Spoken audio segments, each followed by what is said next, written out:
Hey, what is up everybody? Long time.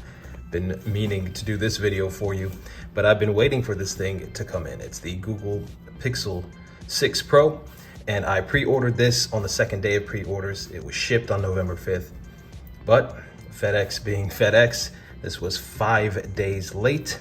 Supposed to arrive on Friday. It arrived today, Wednesday, November the 10th. So there's plenty I want to say and could say about FedEx, but you guys already know. I know that all of these shipping companies have their flaws, but I think the consensus worst experiences are with FedEx. But I digress. Google Pixel 6 Pro in this Sorta Sunny color, officially dubbed. It's kind of a gold, and I've kind of been in the mood for a gold Android flagship, which we have not gotten in a while. The gold S21 Plus was more of a rose gold, a very pinkish gold, that custom color from Samsung. So let's see what we have here. Pixel 6 Pro on the side, Pixel 6 Pro written on the front. On the side, you've got a Google logo. On the bottom, a bunch of serial info. On the top, the Google logo, the G logo, and of course, hashtag Team Pixel. On the bottom, it lets you know that this is a 5G millimeter wave and sub-6 phone. I got this from the Google store, unlocked, 6.7-inch display, 128 gigabytes of storage. So I've been promising you guys that I'm gonna get this into the channel, and I'm sure you've seen a bunch of unboxings of this phone already, but hey, I don't get these phones sent to me by these companies, so I purchased these with my own money, and sometimes you are subject to these shipping delays. So the good news is I'll be as unbiased as possible, since this is my own and not sent to me from Google. So no unboxing knife necessary with this device. You just pull on these two tabs on either end.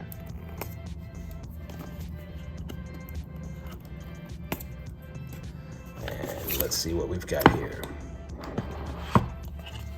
All right, Pixel 6 Pro in Sorta Sunny. I'll tell you right off the bat that the back here, the main color on the back, reminds me a lot of, I believe it was the OnePlus 7 Pro in their almond color. So again, I think it's probably safe to say safe to just call this a gold phone. I'm gonna put this off to the side for just a second here and see what else comes in the box. You've got a USB-C to USB-C charging cable. Of course, the charging brick itself does not come with the phone, as is the case with Samsung devices, with Apple devices. And you have a USB-A to USB-C converter here, an adapter for transferring your data. Put that off to the side as well. You've got a little booklet here from Google. Let's see what this says. It's a really tiny booklet, and it looks like sort of a quick start guide, some safety and warranty and regulatory information, and a SIM ejection tool. So we'll file those off to the side for now. And let's get back to this beauty. Now, I'll admit, when the design was first leaked online, I wasn't too crazy about it, but I do like that it's unique. And again, I do like that we have a gold option in a world full of silver and white and black and gray smartphones, which are great. I like those metallic colors.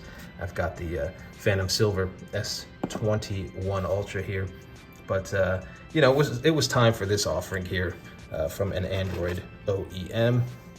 So on the back here, it is a glossy glass material, very nice. Certainly beats plastic that Samsung put on the back of the base S21. Of course, some people disagree with that. Google emblem right there in the middle. And the cool thing about this one is if you're getting a skin, which I'm not usually a fan of skins, but there will be a cutout for that logo. If you get skins for Samsung devices, at least from like D brand, for example, there's usually no cutout for the Samsung logo. On the top here, you know, you've got this sort of second tone. It's a two-tone design on the back. I would say that my biggest gripe with the design of this phone, aside from how large it is this really, I'm gonna just say it, hideous antenna band on the top. I do not like that at all. So that is one reason, if you are really into, you know, phone aesthetics, That may be one reason to go with the regular Google Pixel 6 is because all of the color options have this antenna band at the top, although it is a little bit more camouflaged, I think, on the black version. So continuing the tour around the hardware, you've got your volume rocker here, and you have your power button. I've seen people not sure if this is a different color like it usually is on Pixel devices or what. I'll tell you that it's the same color, but it's just brushed. So the metal here is brushed on the buttons, and of course it's a glossy, and I much prefer the glossy on the rest of the metal chassis. Let's take this off. All right, and I hope to do a few different comparisons for you with the S21 Ultra and the iPhone 13 Pro. Take a look at the bottom. You have your USB-C port and your speaker cutouts. And on the other side, pretty flush, no buttons. You do have your SIM tray here towards the bottom and a couple of other antenna lines. But again, the major eyesore of an antenna line is right here on the top.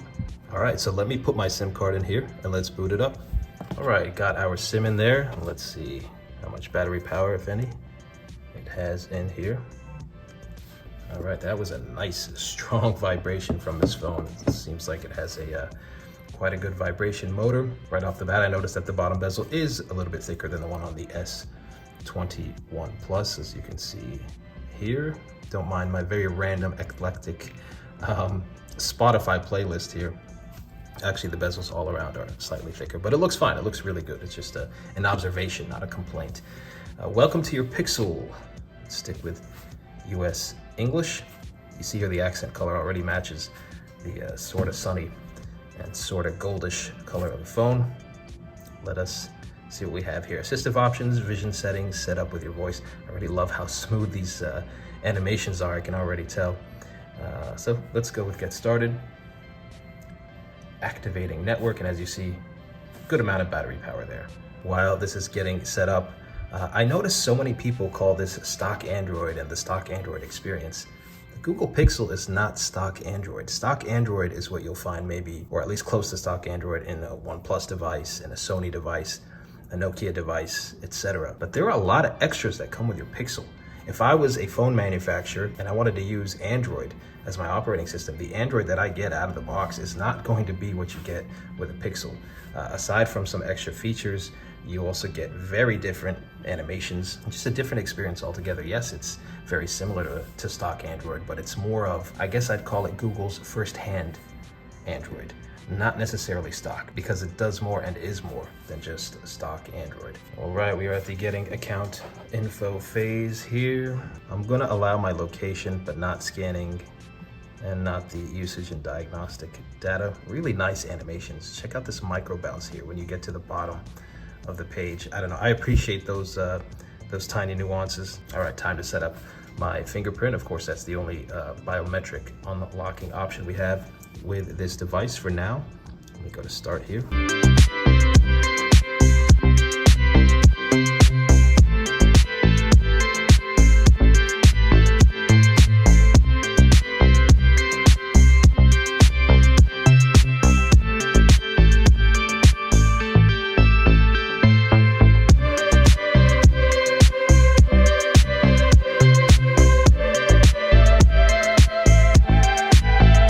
Next up, Google Pay. I'll set that up later. I do use Samsung Pay on the S21 Ultra. All right, I set up a few of my email accounts. This is get your phone ready now. This may take a few minutes.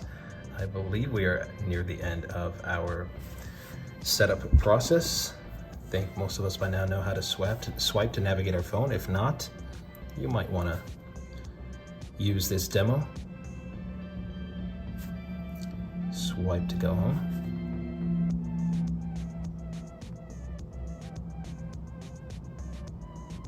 Swipe to go back.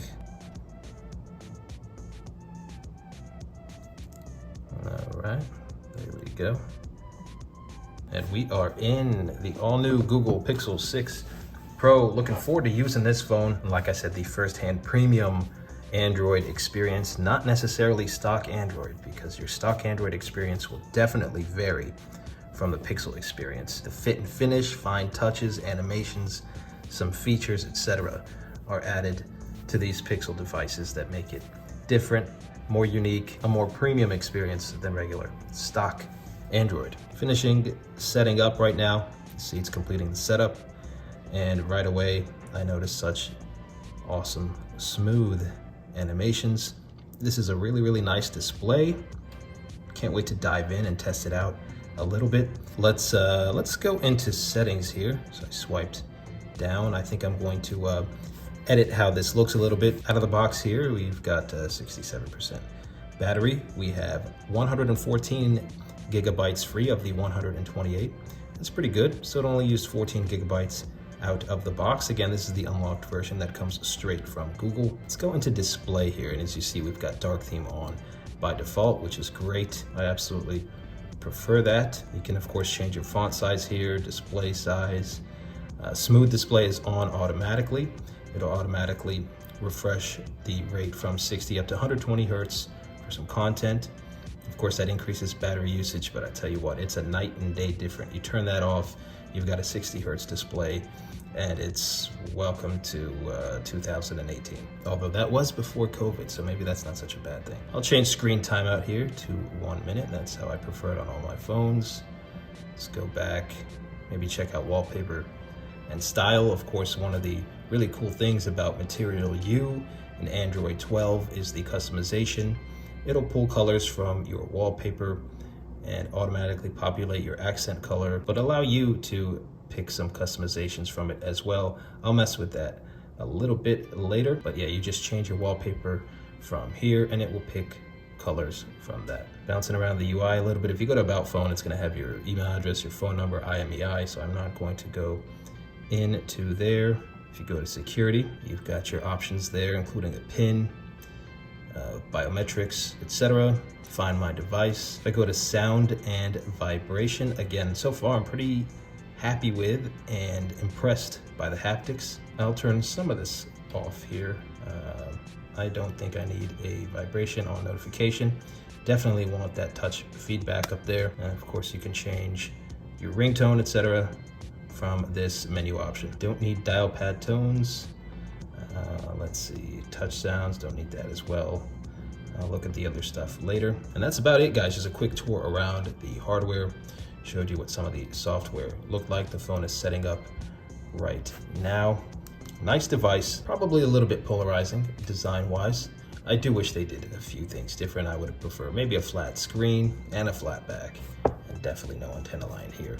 But I do like the color options overall. I can tell you that even though this is a glossy back, you do not see fingerprints. It hides them quite well. In fact, much better than a lot of dark colored matte finishes hide fingerprints, whether you like matte or glossy. Better, that is the case. Plenty more coverage still to come. I'll be testing 5G on this device, especially as it compares to the S21 Ultra and the iPhone 13 Pro. If you'd like to know when any of that content is out, you might want to consider subscribing. And that's going to do it for this one, everybody. Pixel 6 Pro setting up right now. I appreciate you watching as this tech season moves along. Stay safe, everybody, and I'll see you in the next one.